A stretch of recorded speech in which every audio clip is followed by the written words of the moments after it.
everybody. We're doing a MOC today. It's a revamp of an old pirate set. I originally started it as a fairly straightforward revamp of 6296 Shipwreck Island from 1996. And I have the sail from that old set. And I've got the blue cannon holder. It only came in blue in this one set. Otherwise, that's about the only details I ended up retaining, and I really got a bit wild with my version of it. And so I'm excited to do it. I've been waiting literally just short of 2 months for my standard bricks to come from Pick a Brick Online. Not that I'm complaining. Just kidding. I'm totally complaining. That's way too long. Anyway, without further ado, let's build this thing.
There we go. Let's talk about it.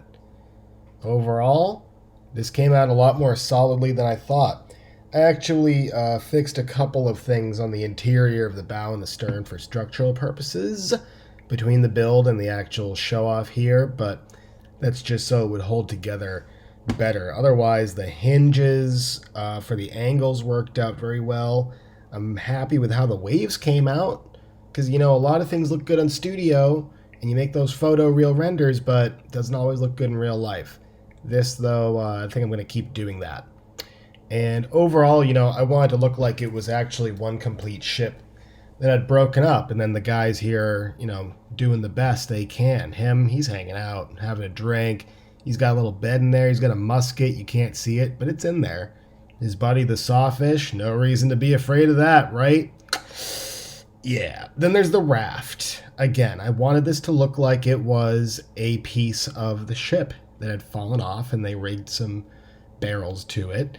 And on the bottom, it's very simple. It's just a couple of Technic beams, or, you know, bricks 1x6. And it's very solid, actually. This came out a lot more solidly than I expected. You can really mess this thing around and it'll take the beating. But yeah, the ship's hull, I went on in a couple different ways with the techniques to make the curves for both the bow and then that midsection. But, you know, I wanted some chunks to be missing, some beams to be sticking out, and there you can see the blue cannon holder, one of the very few details from the original set I retained. Didn't do a lot on the interior because, you know, the interior stuff fell out. They used it. And then there's the skeleton still hanging out. And the sail. I love it. I wanted the sail so bad when I was a kid, and I never got it. And then finally I was just lucky, and they had it just this alone at Brickswap. And there's the guy's little hideaway. You know, he's got his stuff in there.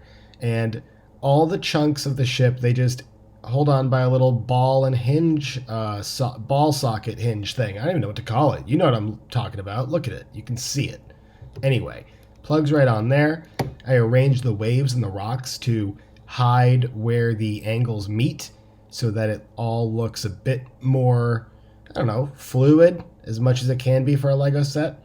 And I used different shades of blue underneath the clear plates to make it look like the water was going to different depths. And I've got the classic blue to dark blue, and then I believe that's a medium azure. I might be saying it wrong. I don't know. Anyway, overall, I wanted to then, you know, end up here with a nice little bird's eye view and side's eye view and antelope's eye view and porcupine's eye view of the ship's hull to look and see how it's, broken up on the rocks there. Now let's have a look at the crew. We got 2 live guys, 2 dead guys. The original set had a Spanish conquistador in it, which I don't know what's going on with a conquistador and a pirate, like both marooned, but anyway, I opted to just make them all dead pirates and living pirates. Hope you liked this. Keep on building.